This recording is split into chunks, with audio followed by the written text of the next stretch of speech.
I'm Matthias Niemann of PIRCHE. I'm going to present you our third webinar of our first season of webinars this year.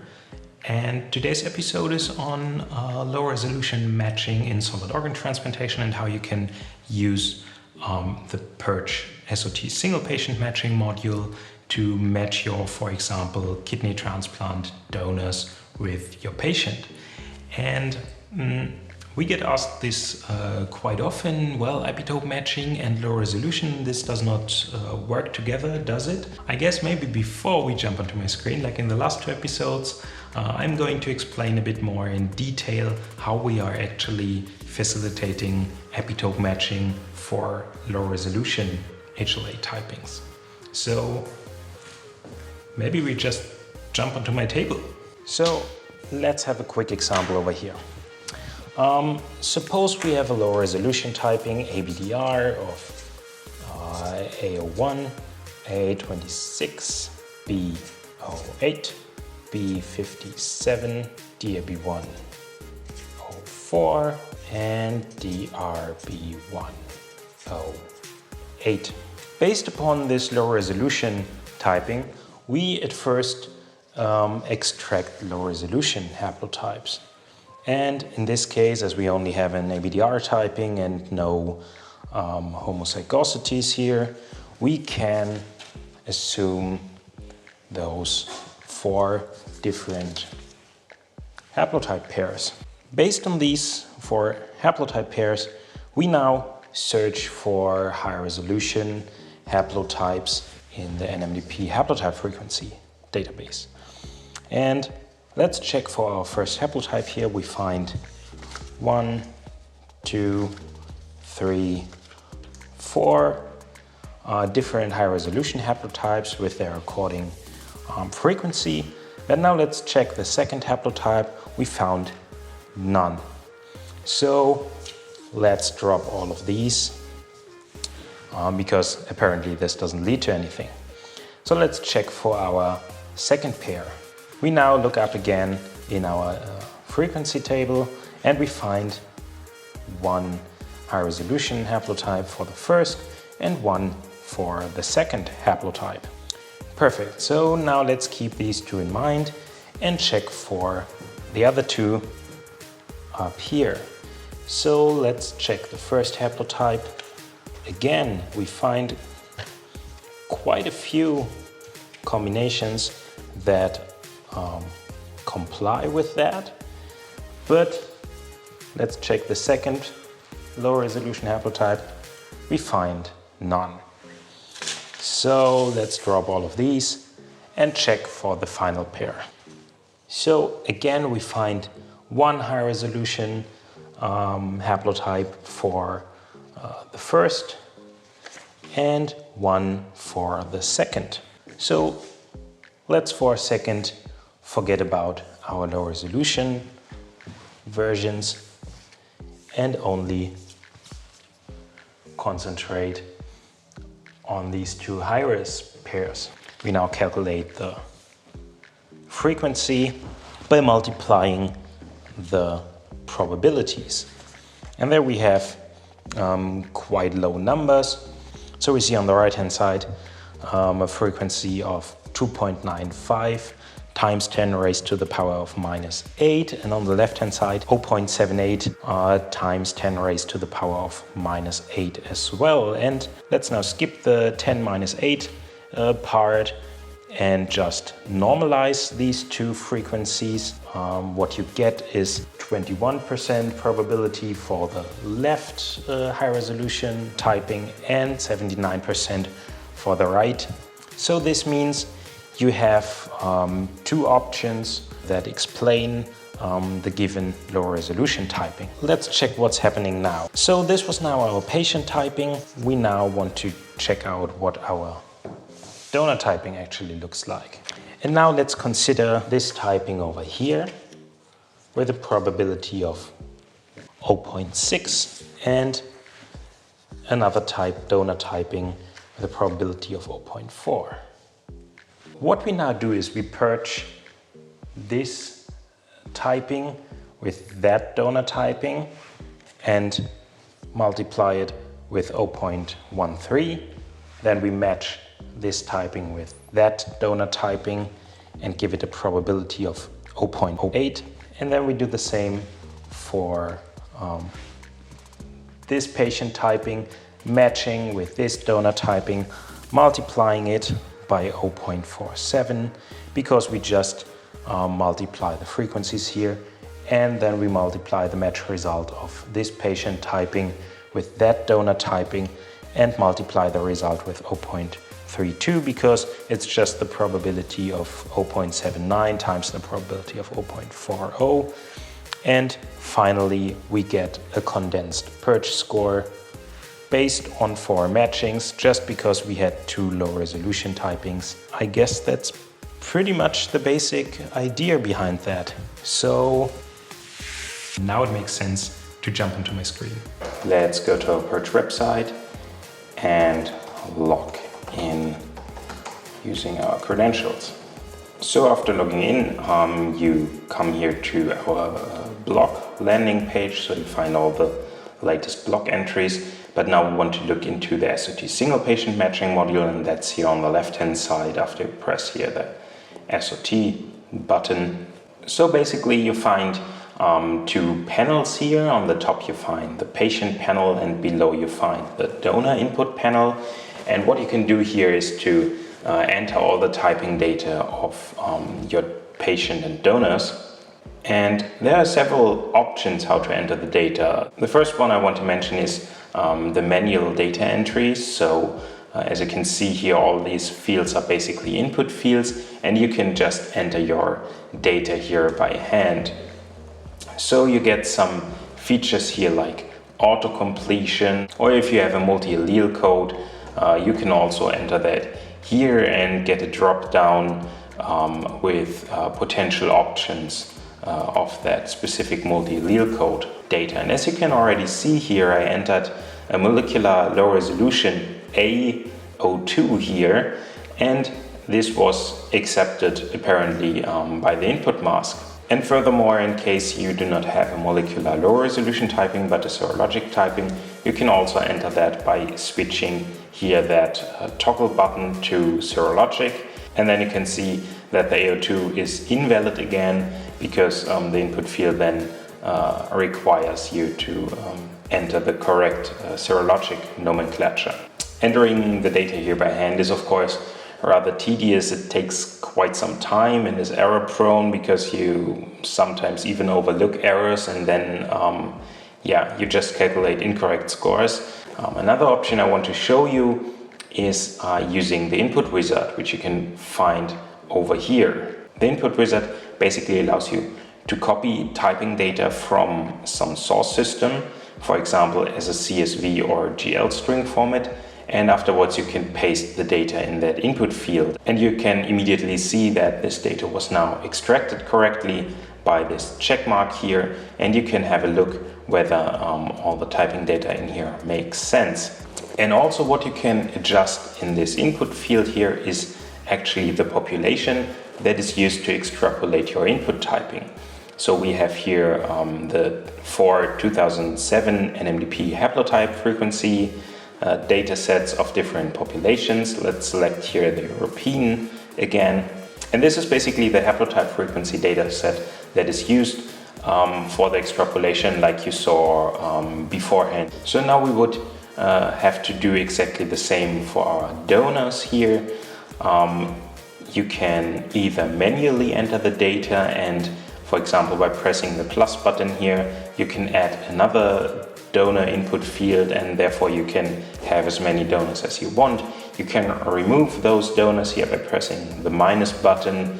You can copy over the patient typing with the arrow button here, or you can just delete the input fields by pressing the X button. So especially for the donors it might take quite some time to enter the patient typing, as you might have numerous of these. So and for the donors you can also use the input wizard again, but the input wizard for the donors not only accepts a single line like for the patient, but you can have multiple rows, and each row is interpreted as another donor. So you can load here multiple donors with just a single copy and paste process. After you entered your data in that input form here, you can export all this data as a single file, and then you can import it at a later stage. Like for example, if you want to match your data again, or if you want to add more donors because you now typed, for example, another relative of the patient and you want to have a complete result table. So now let's have a look at an example that I prepared earlier. So that's this one here. So this is basically a patient now with 3 different living donors, and by pressing the match button we can now get our results. So now we get to our result page. What you can see here is basically a tabular view of our patient followed by all of our donors. In the middle you can see all the typing data, including the HLA matching, and here on the right hand you find the PIRCHE scores of each individual donor. So here for our living donor example you see that we have always one haplotype that's well matched with our patient, and the second haplotype introduces quite a few mismatches. Also interestingly, you can see here that although we have here only 3 mismatches for our second donor, it still has approximately the same PIRCHE score like our first donor here that has 4 mismatches. And the last donor in that list here, although it has the same number of HLA mismatches, has a way higher PIRCHE score of 70 compared with our first donor, for example.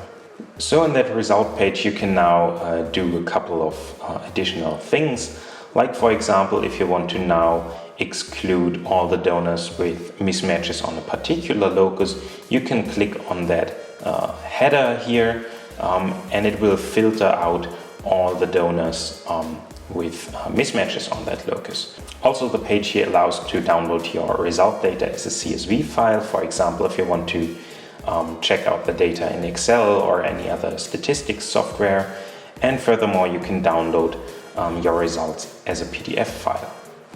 And the PDF file is basically just a printer-friendly version of the table that you saw before. So now finally let's check out the details of such a donor. This is possible by clicking on that folder button here, and it will unfold the details panel.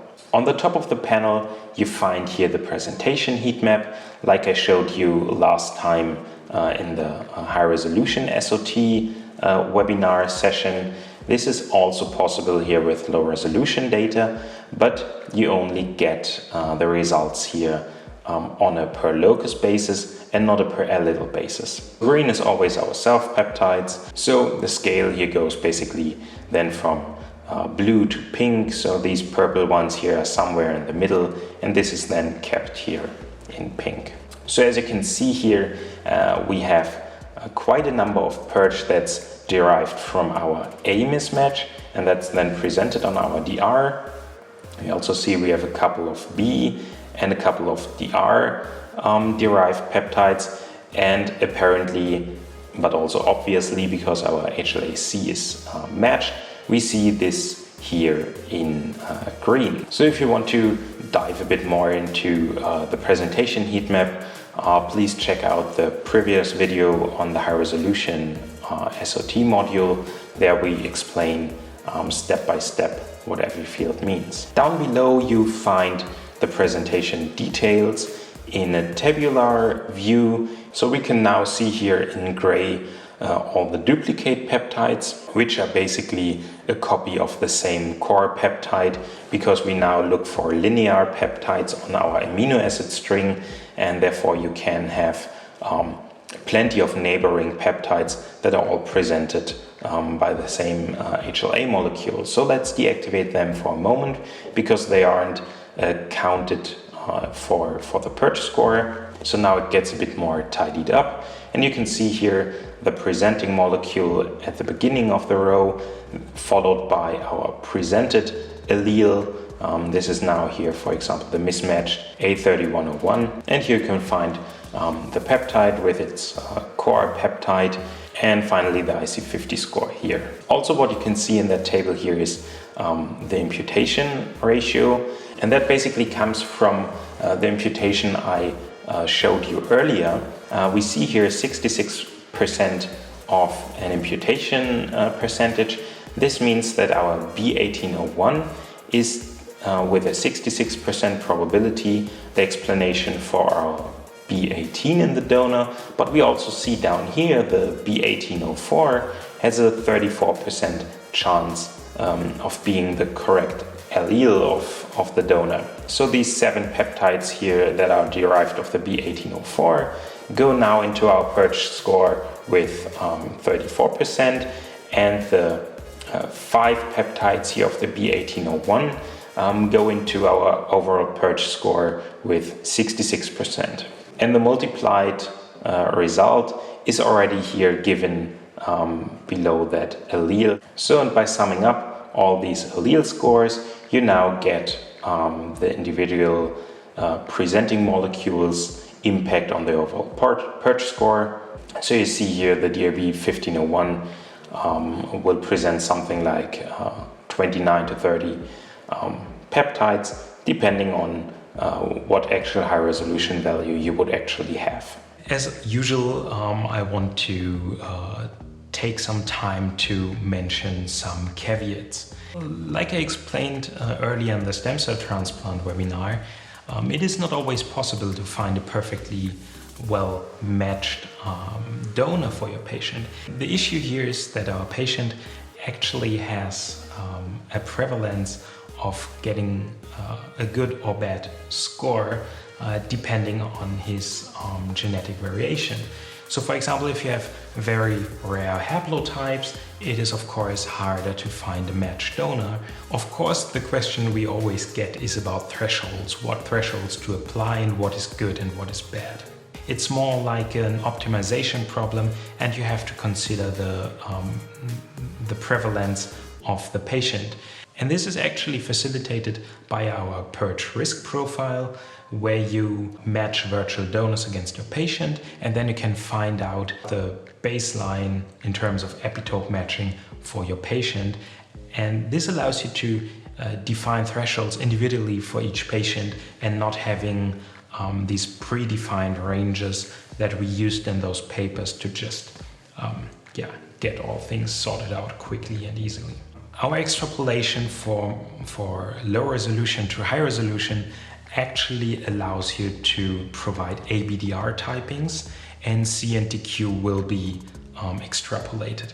This is of course even more noisy if you only provide 5 locus low resolution data, but it's still okay for the better part of your patients. I mentioned this already in the earlier episodes. What you still want to make sure is that if you provide more than these 5 loci, like for example, if you want to provide DQA and DQB and DPA, DPB, then you always need to make sure that you compare these scores only with scores of patients where you entered the same loci. Otherwise, you get some bias towards any direction. And so that's it for today's episode. I hope you learned something and you enjoyed this episode. If you have any questions, do not hesitate to contact us either via the contact form on the website, or you just write us an email to this email address down here. And then I guess see you soon. Bye.